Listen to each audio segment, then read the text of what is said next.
Tako, lep pozdrav vsem. Danes bomo zopet slišali eno zgodbo in predno začnemo s to svetopisemsko katehezo, bomo najprej izmolili kesanje in se priporočili Bogu. Torej z nami je družina Kokelj iz Stare Loke in se veselimo, da lahko skupaj prebiramo in razmišljamo ob Svetem pismu. V imenu Očeta in Sina in Svetega Duha. Amen. Moj Bog, žal mi je, da sem grešil in žalim Tebe, ki si moj najboljši Oče. Trdno sklenem, da se bom poboljšal, pomagaj mi s svojo milostjo. Amen. Torej, Bog nam pomaga in zato se zdaj obrnimo k njemu še s prošnjo, z molitvijo, ki nas je naučil Jezus Kristus. Oče naš, ki si v nebesih, posvečeno bodi Tvoje ime, pridi k nam Tvoje kraljestvo, zgodi se Tvoja volja, kako v nebesih, tako na zemlji. Daj nam danes naš vsakdanji kruh in odpusti nam naše dolge, kakor tudi mi odpuščamo svojim dolžnikom, in ne vpelji nas v skušnjavo, temveč reši nas hudega. Zdrava Marija, milosti polna, Gospod je s teboj, blagoslovljena si med ženami in blagoslovljen je sad tvojega telesa, Jezus. Sveta Marija, Mati Božja, prosi za nas grešnike, zdaj in ob naši smrtni uri. Amen. Slava Očetu in Sinu in Svetemu Duhu, kakor je bilo v začetku, tako zdaj in vselej in vekomaj. Amen. Jezus je ne samo ozdravljal, ampak je tudi oživljal od mrtvih. In danes bomo prisluhnili prvi zgodbi o tem, kako je Jezus obudil Jairovo hčerko. Medtem ko se je Jezus popolnoma posvetil ženi, ki se je dotaknila njegovega plašča, je nastalo v Jairovi bližini veliko razburjenje. Prispelo je nekaj njegovih služabnikov s poročilom, ki se ga je tako bal. Tvoja hči je umrla, so mu povedali. Zdaj nima smisla, da še nadleguješ Jezusa. Ubogi Jair, srce mu je upadlo, tako zelo se je trudil, da bi Jezus prišel, preden bi bilo prepozno. Ko vsaj ne bi ustavil in se pogovarjal s to ženo. Ona bi prav gotovo lahko počakala. Zdaj je bilo vse zaman. Tedaj se je Jezus obrnil od žene in položil roko na Jairovo ramo. Ne boj se in ne skrbi, mu je rekel. Veruj vame. Stopila sta proti Jairovi imenitni hiši, pred katero so žene že tarnale in jokale. Zakaj ves ta hrup, jih je vprašal Jezus. Deklica samo spi. Posmehovali so se mu, ker so vedeli, da je mrtva. Jezus je šel mimo njih v hišo. Ukazal je, naj v dekličino sobo ne vstopi nihče, razen njenih staršev in njegovih 3 najožjih prijateljev, Petra, Jakoba in Janeza. Jezus se je približal negibnemu mrtvemu telesu na postelji, prijel je mrzlo, bledo roko. Zbudi se, je rekel deklici. Deklica je odprla velike rjave oči in se mu nasmehnila. Tako je vstala iz postelje in od veselja poskočila po sobi. Jezus ni hotel, da bi deklico preveč vznemirjali, zato je hitro rekel njenim staršem. Vajna hči je lačna, zakaj ne bi dala kaj jesti? Tako smo slišali zdaj to zgodbo, to pripoved o tem, kako je Jezus obudil hčerko Jaira. Koliko je bila stara, ste si zapomnili? 12 let, ja, tako, bližno, ne. No in ta deklica je bila bolana in oče šel že prej, ko je bila še bolana, poiskati Jezusa. Je slišal, da je tam v tistem njihovem kraju in mu je šel naproti in je celo pokleknil pred Jezusa in ga prosil, moja hčerka je bolana. Kako starši trpijo, če otroci zbolijo, posebno pa, če se bojijo, da bi otroci umrli. No in tako je ta Jair najprej zaupal Jezusu in ga prosil, no in ko je komaj izrekel to prošnjo, so mu že prišli njegovi domači prijatelji sporočiti, da je hčerka mrtva. No in to je bilo za očeta zelo boleče. In kaj pa Jezus pravi na to? Ja, da samo spi naj veruje. Ne? Ja, veruj, hčerka ni umrla, ampak spi. Kaj to pomeni? A je res spala ali je umrla? Umrla je. Za ljudi, torej za človeka je smrt, umre. Kaj pa za Boga? Je pa smrt tako kot spanje. Tako kot spanje. Zato, ker Bog je ustvaril človeka za življenje. In kaj se zgodi ob smrti?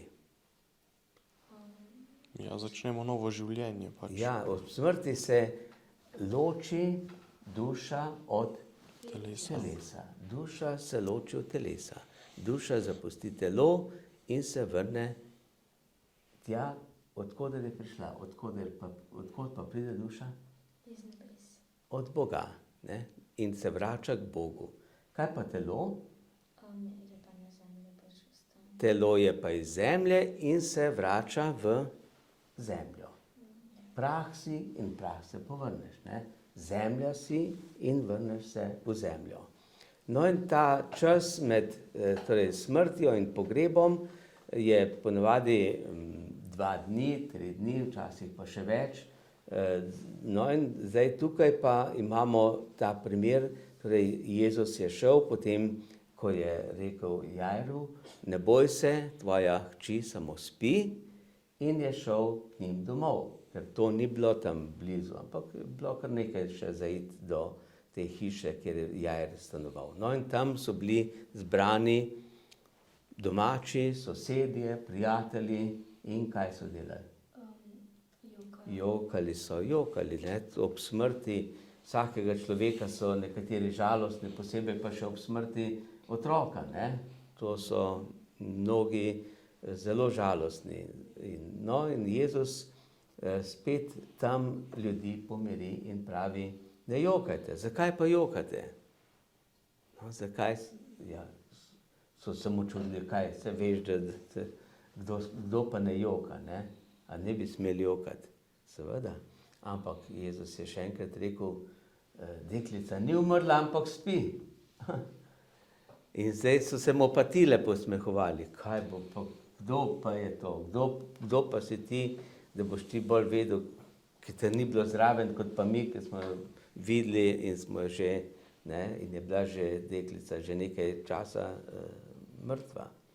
No in potem pa Jezus vzame, kdo je šel z njim na to hišo, tam, kjer je deklica ležala. Ja, Peter, Jakob, pa Janez, pa njena starša. Ja, tako. Vzel je samo 3 učence, tiste 3 apostole, ki so bili nekako najbolj blizu njemu, in starša. In Jezus je zdaj pa naredil eno znamenje. Kako je obudil deklico? Kako je zbudil? Ja, za roko je prijel in rekel, deklica, vstani. Jo poklical. Deklica, rečem ti, vstani. Po hebrejsko, aramejsko se reče talita kum. Talita kum. In deklica se je zbudila. A se je že kdaj zgodilo tako, da je nekdo umrl, pa se je spet zbudil? Tudi. Recimo Lazar, že takrat, ko je Jezus. No, Lazar je Bog, Jezus tudi obudil, ampak potem, ko je bil že 4 dni v grobu, je že bil torej pokopan v grobu, ne? Že telo razpadalo. Ampak danes, v današnjem času, se kdaj zgodi? Ja, tudi klinična smrt. Ja, pa pridejo potem nazaj. Tako. No, so tudi taki primeri, ko nekdo, ki je klinično mrtev, pa potem oživi. Imamo kar veliko teh pričevanj, teh ljudi, ki so umrli, bili mrtvi ali pa razglašeni za mrtve, pa so zopet oživeli. In ti ljudje mnogi pripovedujejo zanimive zgodbe, kaj so doživeli, kaj so videli, kakšna izkušnja je bila ta, ko so zapustili telo, ko duša zapusti, kaj je to duša? Človek, ne? Človek. Jaz sem tisti, ki gledam svoje telo. Ne? Ni duša samo nekaj ampak duša pomeni oseba, bistvo, tisto, kar je neumrljivo, neuničljivo. No in ta duša torej gleda nebo. No in tako si lahko tudi sami kdaj, posebej starši, preberete, pogledate tudi na internetu veliko takih pričevanj sodobnih, kako so nekateri, ki so bili mrtvi, pa zopet oživeli, oziroma klinično mrtvi pa oživeli. A je kdo že kdaj prebral kaj takega? Veliko primerov je, ja. Skupaj smo brali tole knjigo Od Glorie Polo, ki ima tudi pričevanje, ki jo je zadela strela. Je bila tudi klinično mrtva in opisuje svoje doživljanje ob smrti in kaj se je vse zgodilo, kako je videla svoje starše, svoje napake, svoje grehe in zdaj veliko pričuje in preobrača, pomaga ljudem se vrniti na pravo pot k Bogu. Ja. No, tako, torej mi osebno še nimamo te izkušnje, kaj to pomeni zapustiti ta svet, ampak vsak večer, ko gremo spat, zapustimo ta svet. Ne? In včasih tudi kaj lepega sanjamo in je tudi to lahko kaj božjega, lahko je pa čisto vsakdanje stvari. Ne? Zdaj bomo pa zaključili in sicer s pesmijo V nebesih sem doma. Anton Martin Slomšek, ki je tudi doživljal lepoto nebes in se ni bal smrti, tako se tudi mi, kristjani, ne bojimo smrti in bomo se enkrat srečali vsi v nebesih. Zdaj bomo pa zapeli to pesmico. V nebesih sem doma, to oznanjuje ta, ni zemlja in nebo, in vsaka stvar lepo, ni zemlja in nebo, in vsaka stvar lepo. V nebesih sem doma, oblegane sveta, nebese veseli, tja priti si želim. Nebese veseli, tja priti si želim.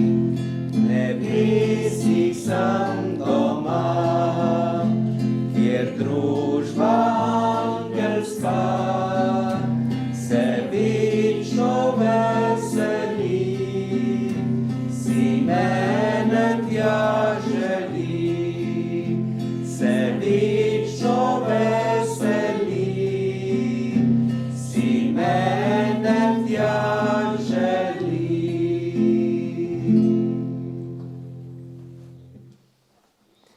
Tako, zdaj pa zaključimo še z molitvijo Sveti Angel in z blagoslovom. Sveti angel, varuh moj, bodi vedno ti z menoj, stoj mi noč in dan na strani, vsega hudega me brani. Prav prisrčno prosim te, varuj me in vodi me. Amen. Gospod z vami In s tvojim duhom.